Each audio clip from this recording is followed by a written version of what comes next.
तो पहले तो कोई बहुत सीरियस मामला नहीं है, तो मैं भी कोई ऐसा बेसिकली आवारागर्दी का मामला है। तो मैं बहुत ही बचपन से मतलब छोटे से बहुत आवारा था। मतलब स्कूल जाता था तो निकल गया, फिर लौट के कब आऊँगा किसी को पता नहीं होता था। कई बार घर वाले शाम को डेली ढूंढने निकलते थे कहाँ पहुँचा ये। एक बार तो मेरी क्लास की बहुत सुंदर लड़की थी, उसके पीछे पीछे से घर पहुँच गया, वहीं सो गया।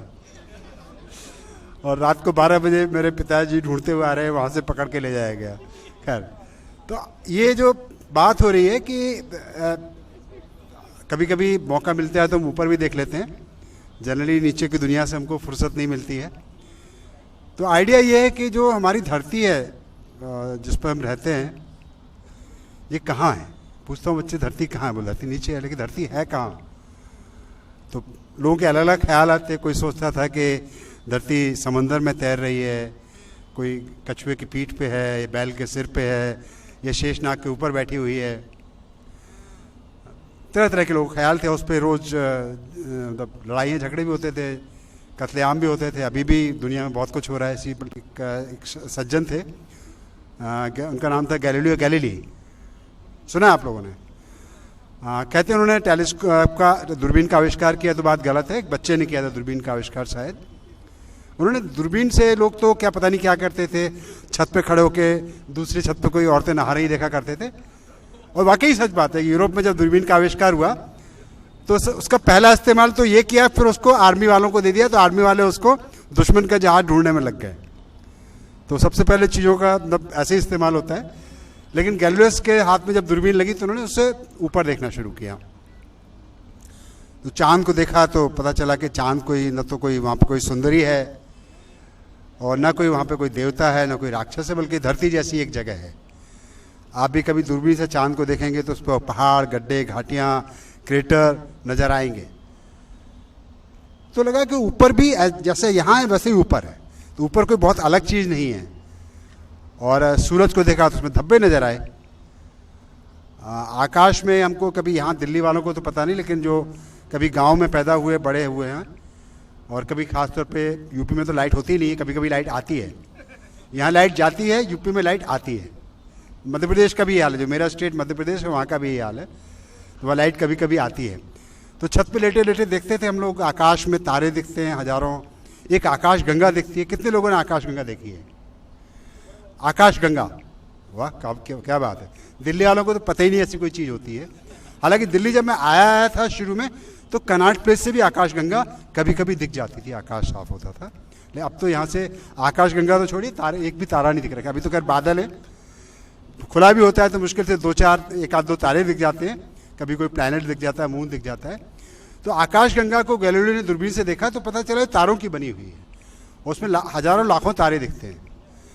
तो पूरा एक अलग दुनिया, जिसको हम ऊपर कोई जो देवताओं का लोक है कि वहाँ राक्षस रहते हैं कि देवता रहते हैं, दूरबीन से देखा तो शुक्र ग्रह, मंगल ग्रह, शनि ग्रह।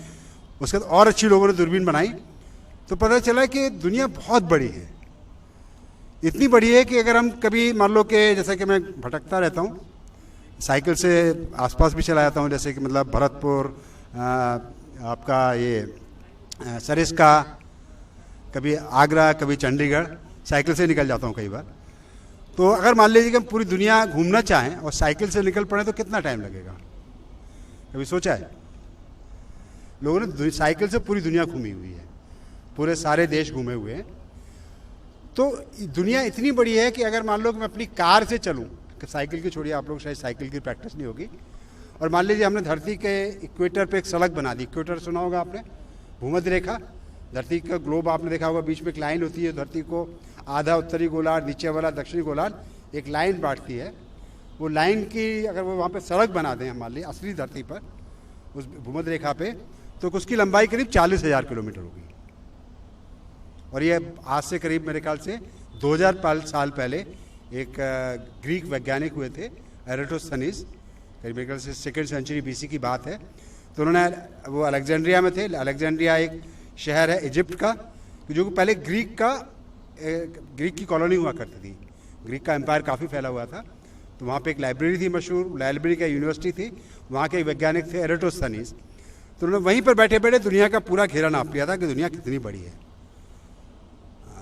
और वहाँ पे तो उन्होंने कि लगभग उतनी तो उन्होंने निकाली थी। उसी इक्वेटर पे हम सड़क अगर बना दें और मान लो कार से चलें तो एक दिन में 100 किलोमीटर चलते हैं, मान लीजिए। बहुत मुश्किल नहीं है, 100 किलोमीटर 200 भी चल सकते हैं, लेकिन चलो हम स्पीड लिमिट में ही चलेंगे, स्पीड नहीं तोड़ेंगे। तो पूरी दुनिया का चक्कर लगाने में कितना टाइम लग जाएगा, कोई बता सकता है? 100 किलोमीटर डेली चलते हैं तो 10 दिन में 1000 किलोमीटर, 100 दिन में 10,000 किलोमीटर, तो 400 दिन में हम पूरी दुनिया आराम से घूम सकते हैं अगर 100 किलोमीटर भी चलें। और मान लीजिए कि हमको चांद पे जाना है, सड़क बना दे मान लो धरती से चांद तक, बन जाएगी, जल्दी बनने वाली है। चांद पे दोबारा जाने की तैयारी होगी, बहुत दूर नहीं कि जब अंतरिक्ष में सड़क बन जाएगी, यहाँ से सड़क पकड़ी सीधा अंतरिक्ष में। वाकई ऐसी डिजाइन बन रही कि जिसमें सीधा जैसे यहाँ से वहाँ तक के लिए सीधी रोड कैसी होगी भी आपको बताना मुश्किल है, लेकिन ऐसे प्लान भी चल रहे हैं। तो मान लीजिए हम चांद पे जाना है, तो चांद 4 लाख किलोमीटर है, तो कार से हम अगर चांद पे जाएंगे तो 4000 दिन लग जाएंगे। चांद करीब 4 लाख किलोमीटर है और सूरज करीब 1,50,00,000 किलोमीटर है। तो कार से अगर हम सूरज के लिए चल देंगे तो शायद हमारी जिंदगी भी कम पड़ जाएगी। तो अभी हम अड़ोस पड़ोस की बात कर रहे हैं, हमारे सौर तो इतना बड़ा ब्रह्मांड है, उसमें 400 सालों में दूरबीन के आविष्कार के बाद पता नहीं क्या क्या खोजा है। छोटे छोटे बच्चे आजकल ब्लैक होल की बात करते हैं, बिग बैंग की बात करते हैं। तो यही सारी बातें उसमें हम करेंगे और बहुत ही मज़ेदार सफ़र रहेगा कि दूरबीन से जो सफ़र की शुरुआत हुई थी, आज वो सफ़र कहाँ तक पहुँचा है। दुनिया का वो आखिरी सिरा जो हमने दूरबीन से ढूंढा है, वहाँ क्या है और कितनी दूर है। और वाकई यकीन मानिए कि जो हमारी भूत प्रेतों माइथोलॉजी की जो दुनिया थी, काल्पनिक दुनिया थी, ये हकीकत की दुनिया शायद उससे भी सुंदर है।